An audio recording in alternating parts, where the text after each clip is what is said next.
Waxaa muuqaalkan in kula wadaagi doonaa wadooyinka ugu la yaabka badnaa ee looga baxsaday jeelasha, welibana ay kaamirada duubtay. Balse intaana muuqaalka bilaabin like saara si ay u ogaano dadka daneynayo muuqaalada aan soo gudbino. Ku baxsashadii diyaarad helicopter ah. Qaabka ay raggan u baxsadeen waxay u egtahay qaabka aan ka daawano filimaanta Hollywood-ka ah.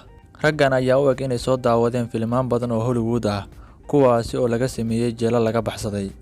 Raggan ayaa soo kaxaystay hal diyaarad oo helicopter ah si ay qof jeelka ugu saaraan.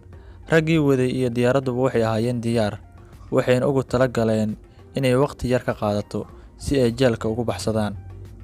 Laakiin waxaa ku dheeraaday baxsadkii, waxayna ku qaadatay ilaa 6 daqiiqo. Waxaa cabsaday darawalkii waday helicopter-ka, kaas oo dul qaadan waayay waqtiga badan ee ka lumayo, asigoona kadib diyaaradii kiciyay kana tagay. Sidaasna kuma badbaadin ninkii jeelka ku jiray, laakiin waxaa badbaaday ninkii diyaaradda waday oo kaliya.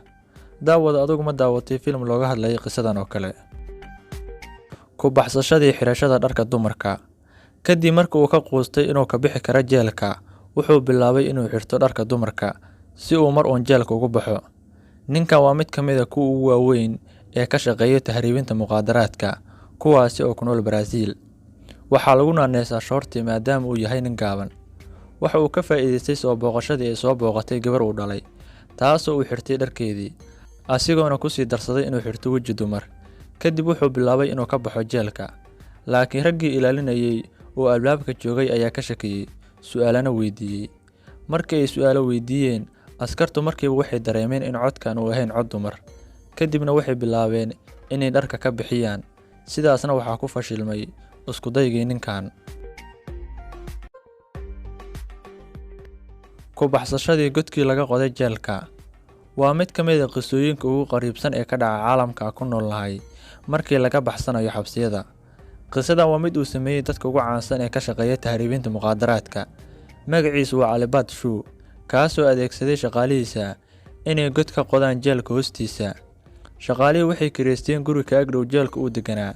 Kadib waxay bilaabeen inay god dheer ka qodaan oo gaarayo ilaa jeelka. Qodista godkan waxay qaadatay muddo 16 bilood ah, halkaas oo ay ka shaqeynayeen habeen iyo maalin qodista godkan weyn. Raggan waxay sameeyeen waxyaabo badan oo la yaab leh, waxaana ka mid ahaa in dhammaan godkii ay ku sameeyeen looxaan si uusan u soo dumin. Sidoo kale waxay ku xireen nalal iftiiminayo halka ay ku diyaariyeen oxygen si aysan neeftu u qaban shaqaalaha ka shaqeynayay, iyo markii uu ninkan ka soo baxaba. Intaa waxaa u dheeraa inay weliba ku diyaariyeen mooto aad u dheerayso, taasoo ilbiriqsiga gudaheed uu ku soo baxsan karo Albert Shaw. Godkan waxay ku beegeen musqusha qolka uu ka degan yahay, halka oo aan laga dareemin kaamirada. Kaamiradu inta badan ma qabato musqulaha si qofta loo siiyo danihiisa gaarka ah. Ugu dambeyn way ka soo saareen hogaamiyahoodii jeelka. Ku baxsashadii orodka. Waa mid ka mid ah qaababka ugu la yaabka badan ee ku baxsado maxbuus. Askarigii waday wuxuu ku mashquulay inuu furo gaariga. Ninkana wuxuu ka degay gaariga asigoona cagaha wax ka dayay. Markii askartu soo daba yaaceen oo ay isdheheen qabta, waxaa soo xirmay albaabkii guriga. Ugu dambeyn askartu waxay ku guuleysatay inay ninkan soo qabtaan, kadibna ay ku soo celiyaan jeelka. Ku baxsashadii haanta qashinka. Labadan nin waxay ka faa'iideysteen sumcaddii wanaagsaneed ee ku lahaayeen jeelka, ayagoona ka shaqeyn jiray kushiinka wax lagu kariyo ee jeelka. Waxa ayna ku dhuunteen haanta lagu guro qashinka. Waxa ayna ahaayeen haamaha qashinka kuwa maalin walba laga saaro kushiinka lana geeyo dibadda jeelka.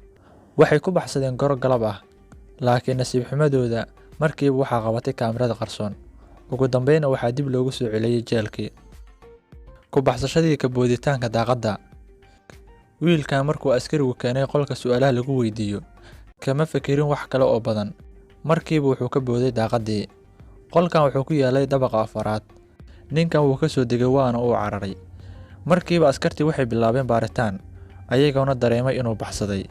Laakiin saacado yar kadib waa ay soo qabteen ninkii, kadibna waxaa lagu celiyay jeelkii. Midkee kula yaabadnaa markii aad daawanaysay muuqaalka?